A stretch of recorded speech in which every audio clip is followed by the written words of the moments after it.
The snow was up to my knees, thick and heavy, clinging to my boots like it wanted to drag me down into the earth. I just finished a brutal late-night shift at the warehouse, my fingers numb from stacking boxes in the freezing loading bay. My back aching from hours of bending and lifting the blizzard was the worst we'd had in 10 years. Roads closed, power flickering, the kind of storm that makes you wonder if the world's ending. All I wanted was to get home, kick off my soggy boots, and collapse into bed next to Mara, my wife of 6 years.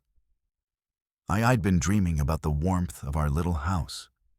The whole drive back, windshield wipers slapping against the ice, the heater barely keeping me from shivering. But when I got there, everything changed.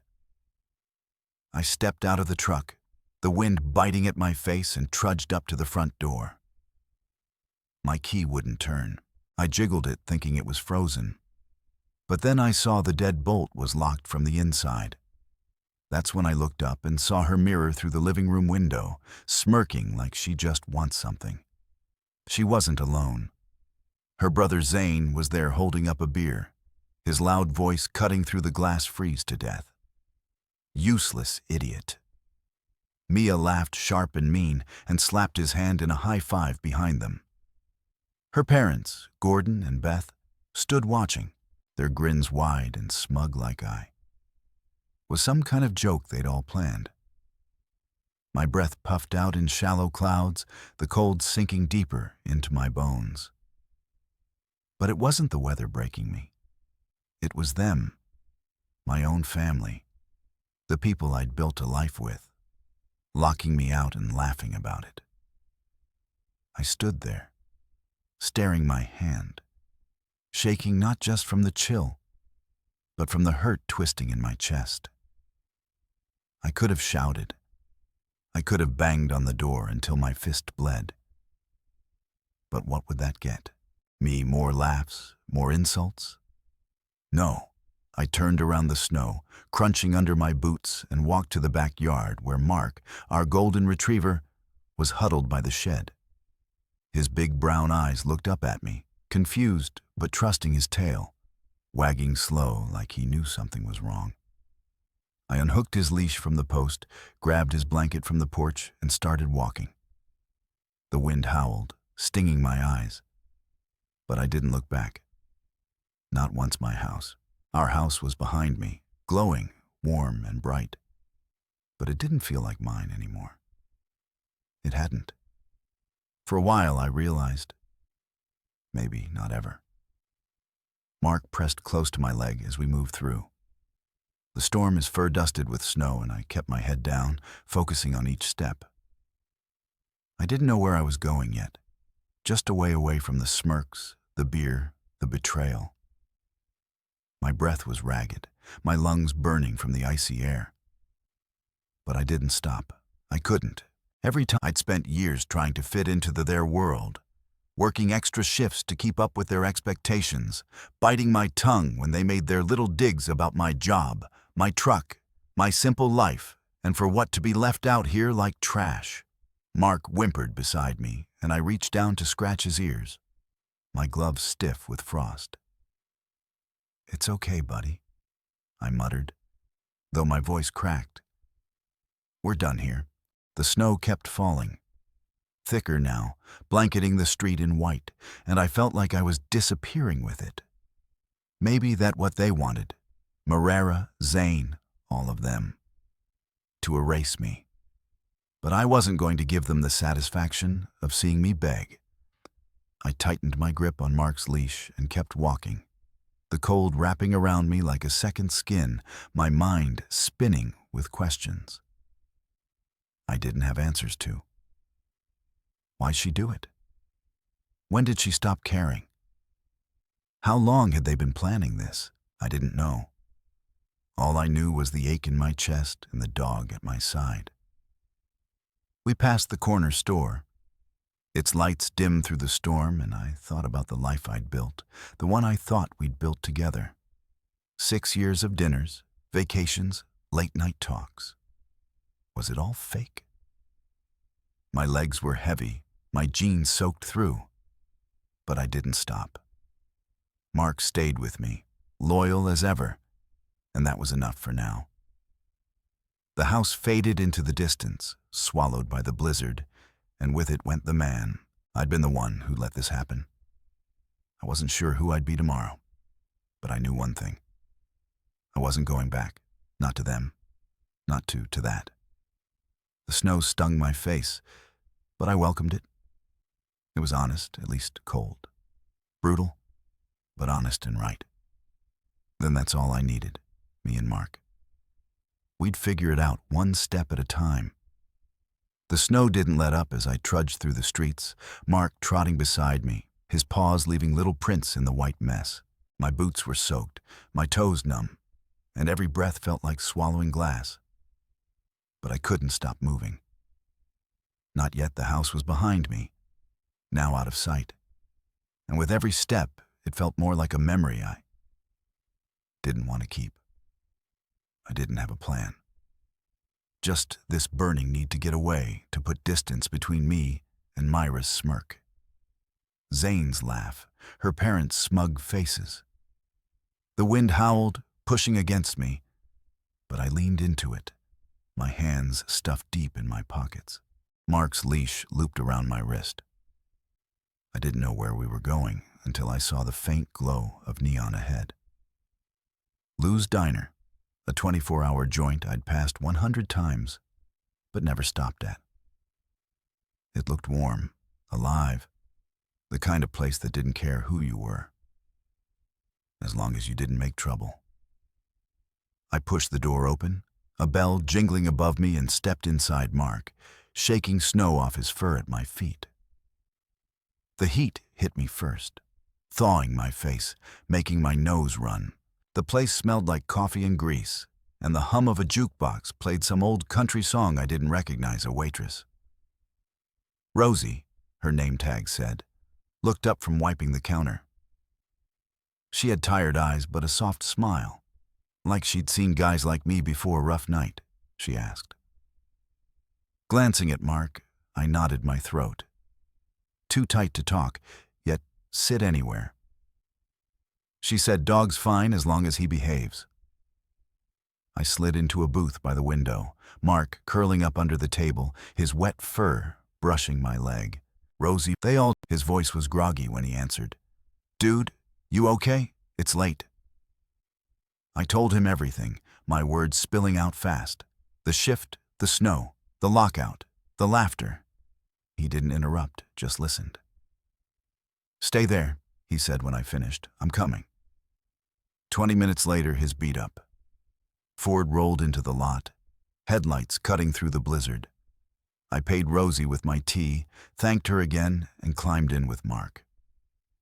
Leo didn't ask a million questions, just drove the heater blasting the silence.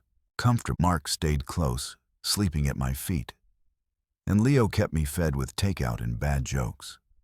I didn't talk much, just sat there thinking about Mara, about how I'd missed the signs, the way she'd started pulling away, spending more time with her family, brushing me off. When I asked what was wrong, I thought it was stress, maybe me working too much. But now it felt like a setup. On the third day, I plugged my phone in, watched it buzz to life. 49 messages. I scrolled through them slow, my stomach twisting. The first ones were from Mior, angry, sharp. "Where are you? You're being dramatic. Stop acting like a kid, then Zan, man up, loser." Even Beth chimed in. "You're embarrassing yourself." But as I kept going, they changed. Myra's tone shifted, desperate. "Now please come home." "I'm sorry, okay? Just tell me you're safe." I stared at the screen, my thumb hovering over the reply button. Part of me wanted to type back, to unload everything. How she'd gutted me, how they all had. But what would that do? They twisted, make me the bad guy again. No, I set the phone down. Let it buzz, with a few more texts I didn't read. Leo walked in, handed me a beer. "You good?" he asked. I shrugged, getting there. He didn't push that night. I lay on his couch, Mark snoring beside me, the storm finally quiet outside. Those messages kept running through my head, angry, then begging. They wanted me back, but not because they cared. They wanted the old me, the guy who'd take it, who'd come running. When they snapped their fingers, that guy, he was gone. I wasn't sure who I was now, but I knew one thing. I wasn't going back to that house, that life not. After what they'd done, I took a sip of the beer, cold and bitter, and closed my eyes. Tomorrow I'd figure out the next step for now. I just needed to breathe, me and Mark. We'd be okay. We had to be. I woke up on Leo's couch with a kick in my neck and Mark's big head resting on my chest, his warm breath puffing against my shirt. The apartment smelled like coffee. Leo was already up clattering, around in the kitchen, probably burning toast again. Sunlight streamed through the blinds, weak and pale, the storm finally over. My phone sat on the coffee table, still buzzing every few minutes with texts I didn't want to read. I rubbed my eyes trying to shake off the fog in my head. Yesterday felt like a bad dream. Marrera locking me out, her family laughing me, walking away with nothing but my dog and a dead phone. But it wasn't a dream. It was real. And now I had to figure out what came next. Leo poked his head in, holding a mock. "You look like crap," he said, grinning coffee. I nodded, sitting up slow, Mark sliding off me with a lazy groan. "Thanks, man, for everything." He waved it off, handing me the mock. "You do the same." "What's the plan today?" I didn't have one, not really. But I knew I couldn't just sit here forever, need to get my stuff together. I said, "Clothes, phone. Some cash can't keep borrowing your socks." Leo laughed. "They're yours as long as you need 'em. But yeah, let's get you sorted." He held me a pair of jeans and a hoodie, both a little tight but better than my snow-soaked stuff from the night before we drove to a cheap phone store. First Mark waiting in the truck, his nose pressed to the window. I got a basic model, nothing fancy, just enough to keep in touch and start rebuilding. I kept my old phone, though its cracked screen and dead battery tucked in my pocket. Something told me I'd need it later. Proof of what happened. That night back at Leo's, I powered it up, ignoring the flood of messages, and checked our joint bank account. Instead, my stomach dropped. It was almost empty. $19, $342 gone, siphoned off in small chunks, over months' transfers. I didn't recognize all to an account with a number I'd never seen. Myra's name was on everyone. My hands shook as I scrolled through the history. $1,200 here, $500 there, little bites adding up to a fortune. I'd been working overtime, skipping lunches to save cash, and she'd been bleeding me dry. For what beers with Zane? Her parents' fancy dinners. I wanted to smash something, but I just sat there, staring my jaw tight. Leo leaned over. "What's up?" I showed him. He whistled low. "That's messed up, man. You gotta lock that down." He was right. I called the bank, put a freeze on the account, my voice steady, even though I felt like yelling. Then I drove to the branch where we kept our safety deposit box. Mark stayed in the truck again, chewing on an old rope toy Leo had found inside. I pulled out everything, our marriage certificate, my passport, the deed to the house, tax records. I stuffed them in a folder, my hands moving fast, like I was racing against something I couldn't see. The clerk watched me, her eyebrows raised, but I didn't explain. I didn't know anyone. That next stop was work. I called Harper from HR on the new phone, told her I needed a few days off. She didn't pry, just said, "Take care of yourself." Her voice kind but firm. I liked Harper. She'd always been straight with me. Then I tracked down Jillian, a financial advisor my boss had mentioned. Once she worked out of a little office downtown, all glass and plants. I walked in still in Leo's hoodie, Mark's leash in my pocket, and laid it out. My wife, draining our account, me locked out. No idea what came next. Jillian listened, her pen tapping her notepad, then said, "First, protect what's yours new account. Solo move your direct deposit. Then we figure out the rest." She didn't sugarcoat it, and I liked that. I turned it off, shoved it in the glove box. Leo was waiting. When I got back, pizza on the table, Mark wagging his tail like it was a party. "You good?" Leo asked, sliding me a slice. "Better," I said, and I meant it. That night, I sat on the couch. Mark sprawled across my lap and thought about what Jillian said. Protect what's yours. I'd been a fool letting Marrera and her family walk all over me, but not anymore. I dug through the folder from the safety deposit box, reading every line of the house deed. My name was on it, not hers. She'd never chipped in, just complained about the mortgage.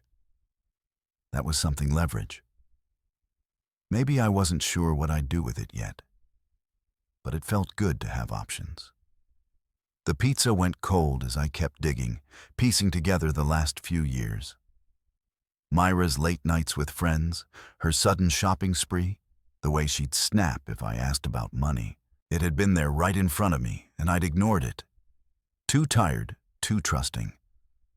But now my eyes were open. I scratched Mark's ears, his soft fur grounding me. "We're done playing the fool." "Ah, buddy?" He licked my hand, and I smiled. A real one, small. But there tomorrow, I'd start pushing back. I didn't know how yet, but I'd figure it out for now.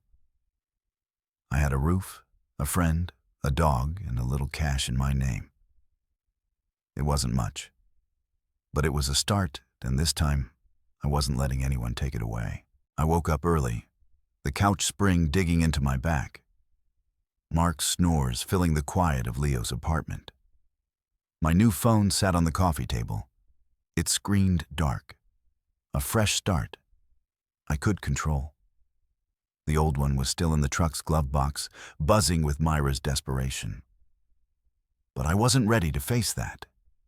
Yet today, I had a plan. Simple, direct, no games. I needed answers, and I needed them from her. I grabbed the phone, typed fast. "We need to talk Starbucks tomorrow at noon. Come alone." I hit send before I could overthink it, then tossed it aside. Leo shuffled in her a mess, holding 2 mugs of coffee. "You texting her?" he asked, handing me one. "Yeah," I said, taking a sip the heat, waking me up. "Meeting tomorrow, gotta sort this mess." He noted, leaning against the wall. "You sure you're ready?" I wasn't, not really, but I couldn't keep hiding. "Gotta be." I said. He didn't push, just grabbed his keys. "Come on, Letton, get you cleaned up." Can't face her looking like a bomb. We spent the day getting me ready. New shirt from a thrift store, a quick haircut. At a barber down the street, Mark tagged along his tail, wagging like it was an adventure. By night, I felt more like me, not the guy who'd frozen outside his own house, but someone who could stand tall. I barely slept, though, my mind racing with what I'd say how she twisted. Morning came fast, and I pulled into the Starbucks lot. Mark in the back seat, my old phone charged and ready in my pocket. I walked in, ordered a black coffee, and took a corner table. My hand steady, even if my gut wasn't. Noon hit, and the door swung open. There. She was Marrera, but not alone. Zay swaggered in behind her, Gordon and Beth trailing like a pack. My jaw tightened. I'd sat alone, and she brought the whole circus. They spotted me, Marer, leading the charge, her face a mix of nerves and defiance. She slid into the chair across from me, the others crowding around like bodyguards. "Hey," she said, her voice too casual. You wanted to talk? I didn't smile, didn't play nice. I leaned forward, looked her dead in the eyes. Where's the money? Her mouth opened, then closed her fingers, twisting the edge of her scarf. What money? She said. But it was weak, a lie I could smell from across the table. I pulled the bank statements from my jacket. Printouts I grabbed from Jillian's office. Each transfer circled in red, I slid them over. Slow, deliberate, this moneying grand, where'd it go? Zay snorted, leaning on the table. You're paranoid, man. She didn't. I cut him off, my voice, slow but sharp. I'm not talking to you. Myra's eyes darted to the papers, then back to me. It's not what you think. I was just helping who I pressed, not letting her squirm out. Zane, your parents. Because it sure wasn't us. Gordon stepped in, his voice, booming like he owned the place. Now listen, son, you don't get to accuse. I'm not your son, I said, staring him down. And I've got proof. I pulled out the old phone, the one I'd kept for this exact moment. I'd recorded that night. Shaky video through the snow. Zay's voice clear as day, freeze to death. Useless idiot. Myra's laugh, sharp and cruel, ringing out their faces, lit by the warm glow of my house, grinning while I stood in the cold.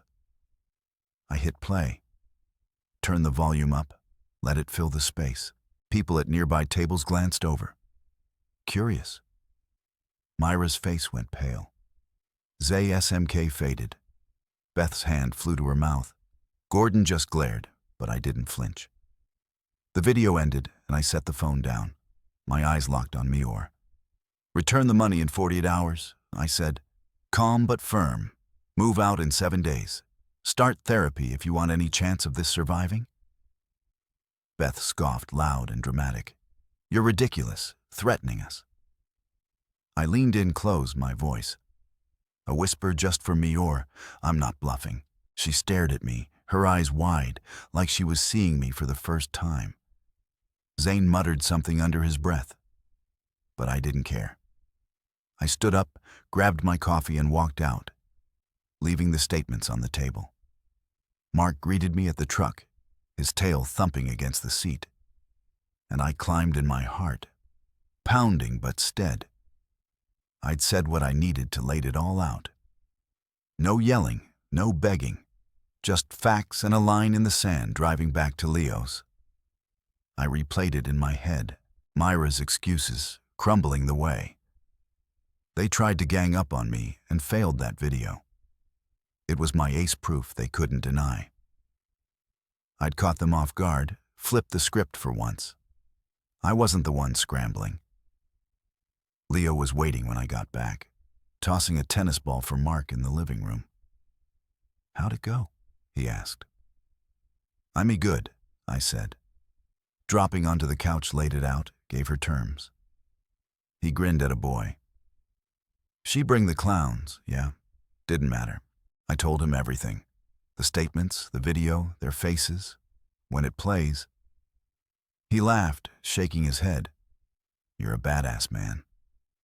They didn't see that coming. I smirked. Maybe for the first time in days. It felt good taking control, not just reacting. The old me would have folded. Let them talk me down, but not. Now I checked my new phone. No texts yet. She had 48 hours, and I meant it. If she didn't pay up, I'd call Jillian. See what legal steps came next. The house was mine. The deed proved it. She could fight, but I had evidence. Money trails, that video. I wasn't scared anymore. Mark flopped beside me, his head in my lap, and I scratched his ears, the tension easing out of me. Tomorrow I'd wait. See if she followed through for now. I had this moment. Me, my dog, my friend, and a plan. It wasn't perfect, but it was mine. And that was enough. I woke up the next morning to the sound of my new phone buzzing on the coffee table. Mark tail thumping against my leg as he stretched out on Leo's couch. The sun was barely up, a thin gray light sneaking through the blinds, and I rubbed my face trying to shake off. The restless sleep yesterday at Starbucks kept replaying in my head. Myra's pale face, Zay's muttered curses the way I'd walked out with my head high. I'd given her 48 hours to return the money, 7 days to move out, and I meant every word. I grabbed the phone expecting more excuses, but it was just one text from her money's back. We'll be out by Friday. Short, no fight, no drama. I checked the bank gap. Sure enough, $934 sat there, transferred overnight. My chest loosened a little like I could breathe easier, but I wasn't celebrating yet with her. There was always a catch. Leo stumbled out of his room, yawning his hair, sticking up like he'd lost a fight with his pillow. "She pay up?" he asked, grabbing a soda from the fridge.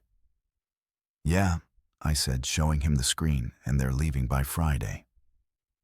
He raised an eyebrow. That was fast. "You think she's serious?" I shrugged. "Wexy gotta check the house today." He nodded, popping the can opening. "I'll come with. Make sure they don't pull anything."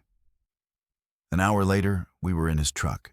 Mark sprawled in the back, the road still patchy with snow, but clear enough to drive my stomach twisted as we pulled up to the house. Our house. My house. Now the curtains were drawn. No cars in the drive. I grabbed my keys, the ones that hadn't worked that night, and hesitated. What if they changed the locks again? But the deadbolt clicked open, and I stepped inside. Leo behind me, Mark, sniffing the air like he was on a mission. It didn't look trashed. Not like I'd feared. No broken glass, no holes in the walls. But it wasn't right either. My recliner, the one I'd saved up for the one I loved, was shoved into a corner by the garage door, covered with a pile of old blankets.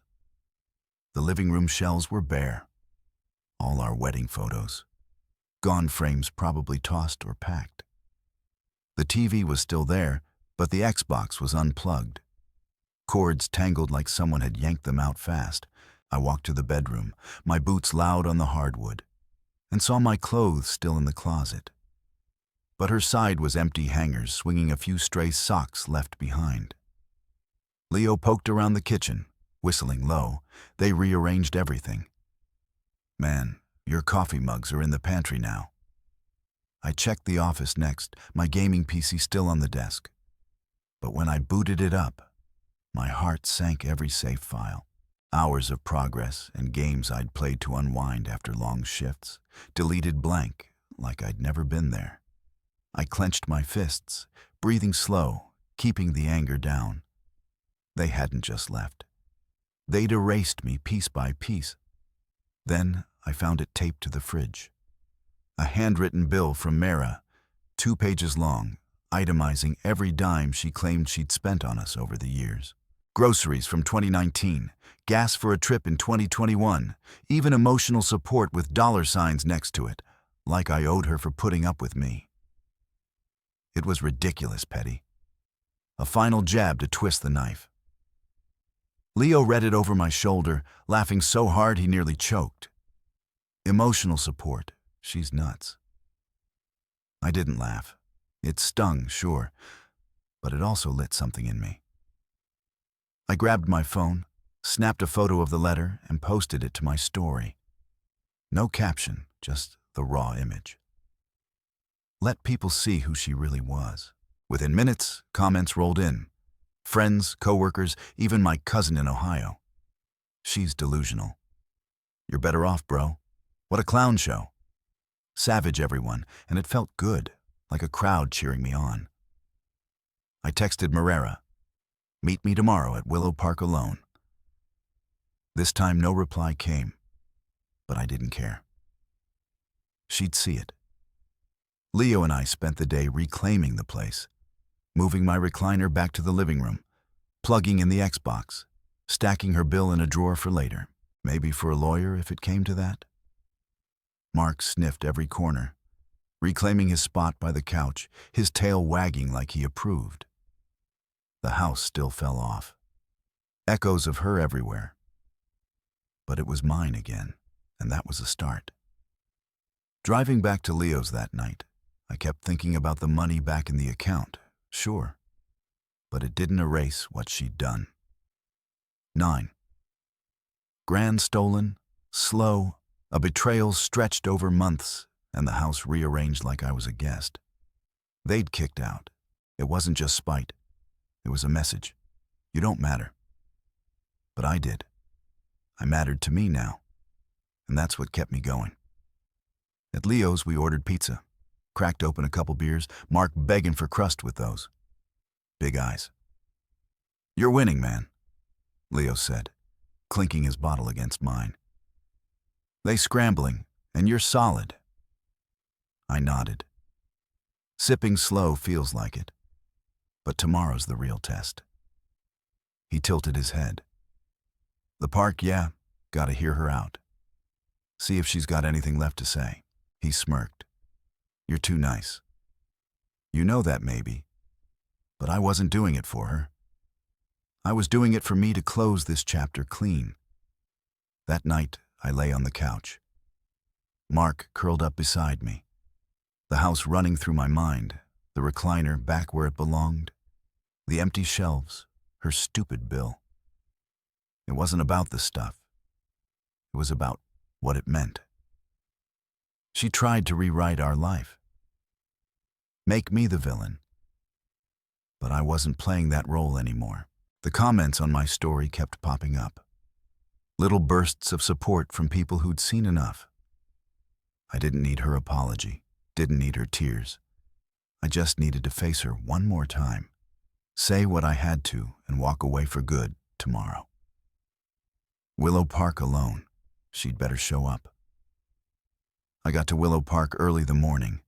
Air crisp and sharp, the kind that bites your lungs a little when you breathe too deep. Mark stayed with Leo this time.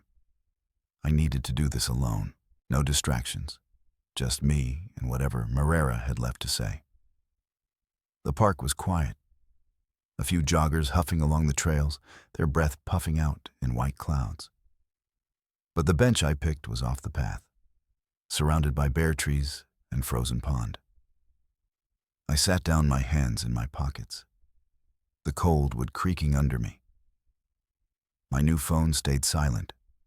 No text, no calls. I told her to meet me here alone, and part of me wondered if she'd show up at all. Yesterday's win the money, back the house. Mine again felt solid. But this was different. This was the end, or at least I wanted it to be at. I saw her black coat scarf wrapped tight, walking slow like she wasn't sure she wanted to be here. No Zane, no Gordon, no Beth, just her. She stopped a few feet away. Her eyes read her face softer than I'd seen in months. "Hey," she said, her voice small. I nodded, didn't stand, didn't smile. "Sit." She did, keeping space between us, her hands twisting in her lap before I could say a word. She started crying, not loud, not dramatic, just quiet tears spilling down her cheeks. "I'm sorry," she said, choking it out. I didn't mean for it to go that far. I watched her, my jaw tight, waiting. "Sorry, it was just a word." I needed more. She wiped her face, took a shaky breath. It was Zay's idea. He said it'd be funny, a loyalty test or something. Lock you out. See? If you'd fight to come back, I didn't think you'd stay out. All night. I didn't think you'd leave. I stared at her, the words sinking and slow like mud, settling in a puddle. A test. That's what she called it. You laughed. I said, my voice low, steady. I saw you, heard you. Zane told me to freeze to death and you high-fived him. Her head dropped, her shoulders shaking. I know how it looked. I was stupid, caught up in it. They egged me on a Zay, Mom, Dad. It felt like a game, until it wasn't.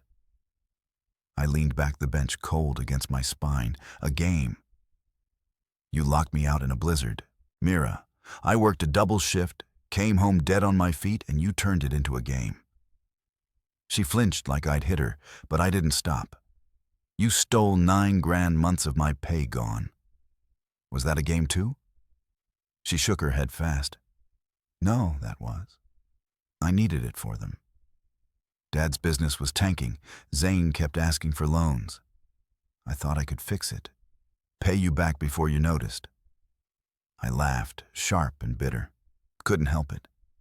Pay me back with what my money. Her tears kept coming, but I wasn't softening, not this time. She looked up, her eyes pleading. I messed up. I see that now. I never wanted to lose you. That's when she said it. The thing that cut deeper than the cold ever had. I picked you because you were easy to manage. You never said no. When I cried, I thought I could keep you under control. My chest tightened, a hot spike of hurt and anger twisting inside me. Easy to manage. That's what I'd been to her. A pushover, a tool, someone she could play with. Tears and guilt, 6 years, and that's what she saw. I leaned forward, my elbows on my knees, staring at the ground, letting it sink in. You thought wrong, I said. Finally, my voice, quiet but hard. I'm not your puppet anymore. She reached for my hand, but I pulled back, stood up slow. I want a divorce. The words came out clean, no hesitation. And they felt right, like shedding a weight I'd carried too long. Her face crumpled, more tears, but she didn't argue, didn't scream. Okay, she whispered. Can we talk again? Later? I looked at her. Really looked. Her messy hair, her wet cheeks, the woman I loved once. Maybe, I said, but I didn't mean it. Take care of yourself, Mira. I turned and walked away, my boots crunching on the frost, covered grass, the park stretching out wide and empty around me. My breath puffed out in front of me. Steady now, no more shaking. Her words echoed in my head. Easy to manage, never said no. They stung, sure, but they also lit a fire. I'd been that guy, soft, trusting, letting her and her family walk all over me, not anymore. I got back to Leo's truck, climbed in, and sat. There a minute, hands on the wheel, staring at the dashboard. Mark wasn't there, but I could picture him loyal, steady, waiting for me. Like Leo, like the life I was building. Now, Myra. Cry for another talk lingered, but I shoved it aside. She'd had her chance, years of chances, and she'd blown it. That loyalty test wasn't just a prank. It was the truth coming out. She didn't love me, not the way I loved her. She loved controlling me, and when I stopped bending, she didn't know what to do. Driving back the road felt clearer, like the snow had melted off, more than just the pavement. I didn't need her tears, didn't need her excuses. Divorce wasn't just an end, it was a start. I'd call Jillian tomorrow, get the papers moving, make it real. The house was mine, the money was back, and I had people in my corner. Leo, Mark, even the folks online, tearing into her stupid bill. I pulled into Leo's lot, the engine ticking as it cooled, and let out a long breath. The park faded behind me, Myra's voice with it. I wasn't mad anymore, not like before. I was done with her games, her family, her lies. I grabbed my phone, texted Leo. It's over. Divorce is on. He replied fast. Good call pizza tonight. I smiled. Small but real. Yeah, bring Mark. I stepped out the air, cold but not biting, and headed inside the old me. The one she'd managed was gone, left on that bench with her tears. This me. He was just getting started.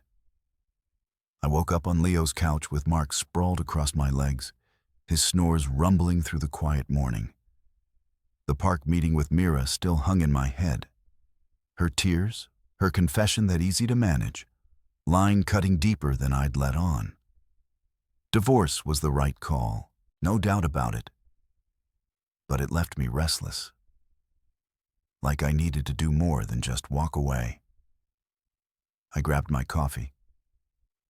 Leo had left a pot brewing before heading to work, and sat there staring at the steam, curling up, my mind spinning. She'd chosen me because I was weak to her, a pushover she could steer, and her family. They cheered her on, used me up, tossed me out. I wasn't just done with her, I was done with all of them. That's when I thought of Cora, Myra's aunt, the black sheep who'd been shoved out years ago. I'd met her once at a barbecue, quiet but sharp, the kind of woman who didn't take crap. Myra's parents had cut her off after some blowout. Nobody talked about out. But I remembered her saying they'll bleed you dry if you let them. She'd seen it coming. I found her number in an old text thread. Happy birthday from 2 years back. Short and simple. My thumb hovered over the called button, but I hid it holding my breath as it rang. She picked up on the third, her voice rough but warm. Well, hell, if it isn't the husband, what's up? I didn't waste time. Hey, Cora, it's a mess. Mira locked me out, stole money, laughed about it with Zane and the rest. I'm divorcing, her need to talk. She didn't gasp or fuss, just, "Allo, huh, took you long enough, where you at?" I gave her Leo's address and she said, "Be there in an hour, bring coffee." True to her word, she rolled up in a beat-up Subaru, gray hair, pulled back, a flannel shirt hanging loose over jeans. I met her outside with Mark, a mug in hand, and she took it with a nod. "Dog's cute," she said, scratching his ears. "Lettin, walk." We headed down the block, Mark sniffing every bush, the cold air keeping me sharp. I told her everything.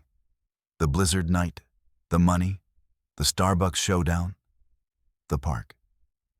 She listened, sipping her coffee, her face hard, but not surprised. When I finished, she stopped, turned to me.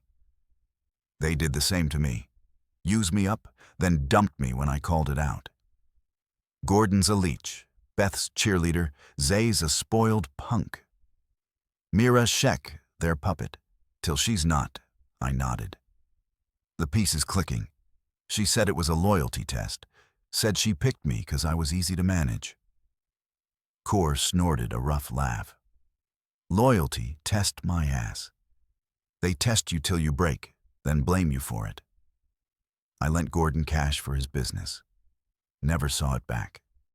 She grinned, her eyes glinting. Good, let's it. I'm harder. Crashed their family dinner. I stopped Mark pulling at the leash. What monthly thing? At Gordon's parents' place, she said, H-Clan shows up, pin over there. We go in, tell the truth. Watch Storm. I've been banned since '09, but you're still fresh meat. They won't expect it. My pulse kicked up. A mix of nerves and something else. Excitement. Maybe you think it'll work, won't fix him, she said. But it'll bury their lies. You in. I thought about it. Myra's tears, Zay's smirk, the way they'd laughed while I froze. Yeah, I was in when tomorrow night 7 dressed nice, but not too nice. Bring that video. We finished the loop back to Leo's Mark. Panting happy between us, Cor drained her mug, handed it back. See you then, don't chicken out. She drove off and I stood there. The plan, sinking in, crashing their dinner, wasn't just revenge, it was justice. A chance to shove their crap back in their faces. I went inside, texted Leo. Big move tomorrow, need you there. He shot back. Hell yeah, what the play. I filled him in and he was all for it, promising to watch Mark and back me up if got messy. The rest of the day I prepped, Charged the old phone, made sure the video was clear, even dug out a decent shirt from Leo's closet. My hand shook a little, but it wasn't fear. It was adrenaline, the kind that comes when you're about to take a swing at something bigger than you. That night they screwed over. I pictured it. The table full of their fake smiles, the food going cold as that video played, their excuses falling apart. It wouldn't change them. Leeches don't grow hearts. But it would show them I wasn't their pre-any anymore. I scratched Mark's ears, his warmth steadying me. "We're going to bury M, buddy," I muttered. He licked my hand, and I closed my eyes. The plan locked in tomorrow night, 7 sharp, no backing down. I spent the day before the dinner on edge, my stomach knotted tight, but my mind sharp. Core's plan crashing. The family dinner was bold, maybe crazy, but it felt right.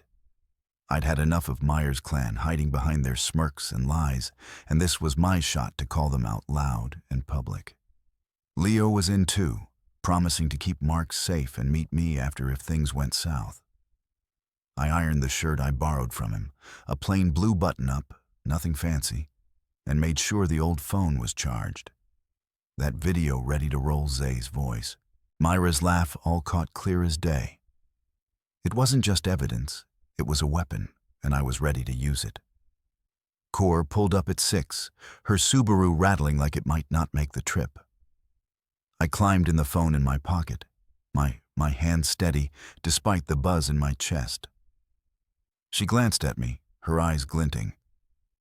"You look like you're going to a funeral."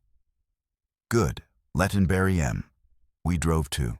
Gordon's parents place a big old house on the edge of town, all brick and windows, the kind that screams money, even if it's fake cars, Lynn, the drive lights glowing inside, laughter spilling out. The whole crew is there. Just like Cora said, we parked a block away, walked up slow, her boots crunching on the gravel, my breath puffing in the cold. "Follow my lead." She said they'll try to shut us down fast. Don't let them. I knotted my jaw tight. We didn't knock, just pushed the door open and stepped in. The room went dead quiet, forks hovering over plates, I swinging to us like we'd lit a fuse. Gordon stood first, his face red. Beth, right behind him, her lips pursed. Zay smirked from the far end, beer in hand. But it faltered when he saw Cora Maya was there too mid-bite, her eyes wide. A napkin crumpled in her fist. "What the hell are you doing here?" Gordon barked, stepping forward. I said, my voice steady, loud enough for the whole room, locked me out in a blizzard. Laughed about it, stole $9 grand from me too. Beth scoffed loud and fake. That's ridiculous. Kay cut her off, stepping forward. "Shut it, Beth. I've got my own story." Gordon borrowed $5 grand from me in '07 business emergency. He said never paid a dime back. Zay, total my car, laughed in my face. "You all blacklisted me when I wouldn't take it quiet." The room shifted. Uncles, cousins, a few faces I didn't know, all looking uneasy. Now Uncle Dean, a quiet guy with a beard, cleared his throat. They did me too. He said slow, promised me a cut of some deal, took my money, cut me out. Cousin Elise, young and nervous, piped up next. Zay borrowed my rent cash last year, said I get it back. Never did. It was like a dam breaking story, spilling out heads, nodding. The perfect family picture cracking. Zane stood his chair, scraping loud. "This is let it dust." His girlfriend Kayla grabbed his arm, her voice sharp. "Sit down, Zane. I'm done with this. I want to ride home with him." She pointed at me, her eyes hard. I blinked surprised but nodded. Mira snapped thin, stood up fast, her face red, and threw her phone at Gordon. Hit, his chest clattered to the floor. "I'm done," she yelled. "Done with you. Done with this. I'm out." She stormed past me, didn't look back, the door slamming behind her. The room erupted. Gordon shouting, Beth crying, Zane swearing at Kayla, who just crossed her arms and stared him down. Cor leaned close, her voice low. That's our cue. Letting go. We slipped out the chaos behind us. Kayla following quick outside. The cold had hard, but I felt lighter, like I dropped a load I'd been carrying too long. Kayla climbed into the Subaru with us. Quiet but firm thanks. She said Hugh's been a jerk forever. Just didn't see it till now. Cor drove, dropping her at a friend's place, then headed back to Leo's. You good? She asked me, her hands loose on the wheel. Yeah, I said, meaning it. That felt right. She smirked. Told you they're exposed now. Can't hide from that. We pulled up to Leo's, and he was waiting outside with Mark, a grin splitting his face. Heard it went wild. He said, tossing Mark's leash to me. Spill it. I did every detail from the silence. When we walked into Myra's explosion, Kayla's break, Leo laughed, clapping my shoulder. You're a legend, man. They're done. I scratched Mark's ears, his tail thumping against my leg. The dinner replayed in my head. Not just the yelling, but the shift. People speaking up, lies crumbling. Mia choosing herself wasn't my win, but it didn't matter. I chose in peace, and that was enough. Cor headed home, promising to call later, and I went inside with Leo and Mark. The old phone sat on the table, the video still there, but I didn't need it anymore. I'd said, my piece, face them down. The house was mine, the divorce was coming, and her family's grip was slipping not just on me, but on everyone they'd used. I sank onto the couch, Mark curling up beside me, and let out a long breath. Peace wasn't loud. It was this quiet and steady with my dog and my friend, and no more ghosts in the room. I woke up the next morning with a strange calm settling over me like the storm. Both the blizzard and the mess with Myra's family had finally blown itself out.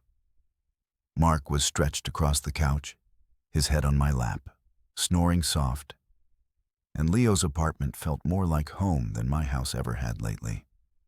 The dinner crash with Chorus still buzzed in my head. Zay's red face, Myra's phone hitting Gordon, Kayla walking out with us. It wasn't just chaos, it was a breaking point, and I'd come out the side standing. I grabbed my coffee, the mug in my hands, and checked my phone. No texts from Mara, no begging or threats. Just quiet the divorce papers. We're with Jillian now, moving fast, uncontested. She texted. Yesterday she signed. It's done when you say I'd say it soon. But today I wanted something else to take back my space, my life. Leo stumbled in, rubbing his eyes. You're up early. What's the plan going to the house? I said, setting the mug down. Time to fix it up, make it mine. He grinned, grabbing his keys. I'm in Letton. Paint over her crap. We loaded Mark into the truck, stopped at a hardware store for paint. Bright white for the walls, a deep blue for the trim, and hauled it back to my place. The house looked different, pulling up less like a trap now, more like a blank slate. Inside it still carried her marks, empty shelves. My recliner scratched from being shoved around, but that was changing. Today we started in the living room. Tarp-down rollers dipping into cans. The white went on smooth, covering the bay. She'd picked the color I'd never liked, but never fought. Leo blasted music from his phone, some old rock tunes, and Mark trotted around sniffing the cans like he was supervising you picking new furniture, too. Leo asked, brushing paint across a wall. Yeah, I said. Rolling over a corner, felt my eye on a couch. Gray, comfy. No more of her stiff crap. He laughed. Good. That old one was like sitting on a board hours. past the room, transforming light, bouncing off the fresh paint. I ordered the couch online, big soft, something I'd actually want to crash on, and added a new coffee table. Simple wood, nothing fancy. By afternoon, we hit the kitchen blue trim popping against the white, and I felt the house shift like it was breathing again.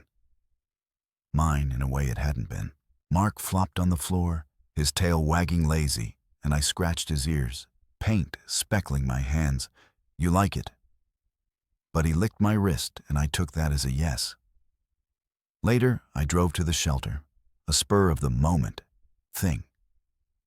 Mark needed a friend, and I wanted another piece of this new start. The place smelled like wet fur and bleached dogs barking from their kennels. A worker led me to Duke, a shaggy old mutt gray around the muzzle. I soughed and tired. "He's slow but sweet," she said. "Nobody's taken him yet." I crouched down, and he shuffled over, nudging my hand. That was it. He was mine back home. Mark sniffed him once, then licked his face, and Duke just flopped beside him, content. 2 dogs, my dogs, filling the space with something real. The next day, Cheryl, my old neighbor, stopped by. Gray hair, warm smile, a loaf of banana bread in her hands. "Heard you're back," she said, setting it on the counter. "Mia kept me away, you know. Said I was nosy." I nodded, cutting a slice. "She pushed a lot of people out. Glad you're here." We talked over coffee, her stories about the street, my plans for the house. She didn't pry about the divorce, just listened. And it felt good, normal, like I was part of something. Again. Leo swung by too, crashing on the new couch. When it arrived, Duke and Mark piling on him like he was family. "This is it, man," he said. "Grinning your spot now." Night fell and I sat in my recliner. The room quiet, except for the dogs breathing. The walls glowed white, the blue trim sharp, the shelf still empty, but waiting for me to fill them. Not her, not us, just me. I didn't miss me, or not the real her anyway. I missed the idea of her. The wife, I thought she was soft and kind in those early days. But that wasn't real. And this was my house, my dogs, my peace. I thought about the dinner, the way her family unraveled. Myra, break from them. It wasn't my victory. She'd chosen herself, not me. But I didn't need it to be. I'd chosen peace, and that was bigger. The paint smell lingered fresh and clean, and I leaned back, Duke's head resting on my foot. Sherry's bread sat half-eaten. Leo's laugh still echoed from earlier, and I felt it roots, growing slow but strong. Marrera had taken a lot money, years my trust. But she couldn't take this. I'd build it back piece by piece, and it was mine. The divorce would finalize soon, a signature away, but it already felt done. I didn't need her ghost here anymore. I finished the beer, set the bottle down, and went back inside Mark and Duke, trailing me their paws soft on the floor. The couch waited. The TV hummed when I flicked it on, and I sank in the weight of the last week slipping off. This was my new paint, my new piece, and it fit me just right. I woke up a month to the day after that blizzard, the one that changed everything. With Mark and Duke sprawled across the bed, their warmth pinning me under the blankets. The house smelled like coffee. I'd set the pot to brabu last night, and the morning light slipped through the curtains, soft and gold on the fresh white walls. It didn't feel like a year since I'd stood outside locked out. Snow up to my knees, Myra's laugh cutting through the cold. It felt like a lifetime, and I was glad for it. Today was different, though. Mara was coming by for her last box. The final thread of our old life snipped clean.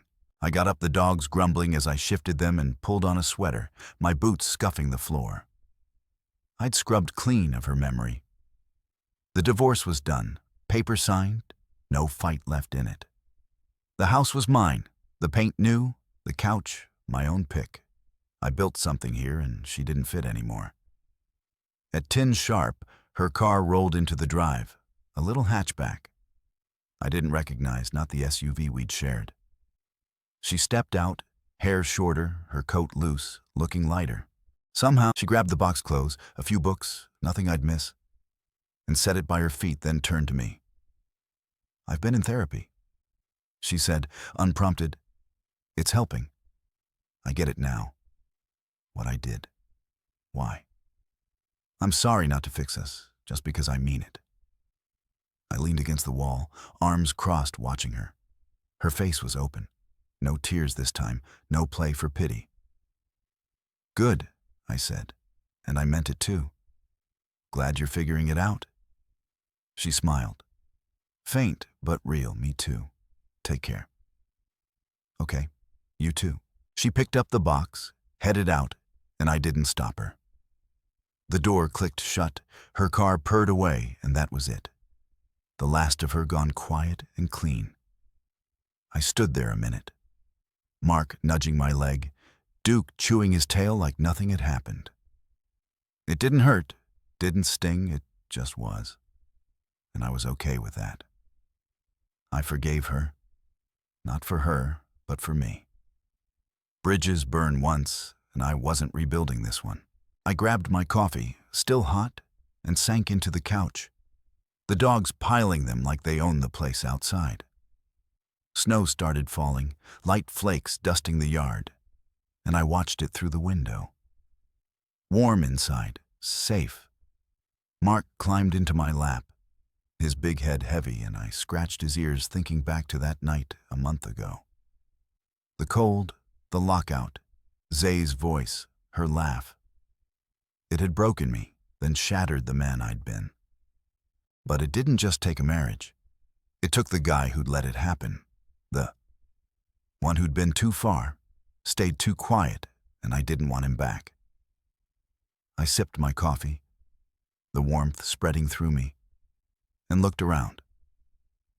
The house was mine now. Recliner in its spot, shelves filling slow with my books, my games, my life. Duke flopped beside me, his lazy grunt making me smile. Cheryl's banana bread sat on the couch. Clectere from her last visit. Leo's dumb joke still echoed from his crash here last weekend. This was what I built. Not just walls, but a place that held me up. The snow kept falling thicker now, blanketing the world outside, but it didn't touch me. Here. I flicked on the TV, some old movie playing low, and settled in the dogs, breathing steady against me that night in the blizzard. I lost more than I'd known. Trust, love, years. But I'd found something too. Me, the guy who walked away, who effed them down at that dinner, who painted over the past and made it hiss. Myra's apology didn't change that. It didn't need to. I checked my phone text from Leo. Beer tonight. Cheryl made cookies dropping by simple stuff, real stuff. I typed back yes to both, set it down, and leaned back the couch, soft under me.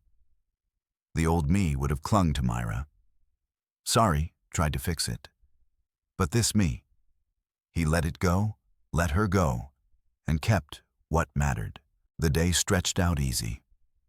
C turned to lunch, a walk with the dogs through the snow, their paws kicking up flakes. I didn't think about her much after she left. Didn't need to. Therapy might have lightened her. But this, my house, my peace, lightened me. Night came and Leo showed up with a 6-pack, Cheryl with a tin of cookies, the dogs going nuts at the company. We sat around laughing at nothing, the snow piling up outside, and it hit me. This. Was it not a finish line, but a start that kept going? The Blizzard KN was a scar, sure, but it had healed into something stronger. I didn't miss the old me, didn't miss her. I had this, and it was enough. Leo clinked his bottle against mine. Cheryl fed Duke a crumb, and Mark snored loud on the rock. The TV flickered, the fire I lit crackled, and I watched the snow fall safe inside. Never again. I thought, not her, not them, not that version of me. I was here, warm, whole, and that's where I'd stay.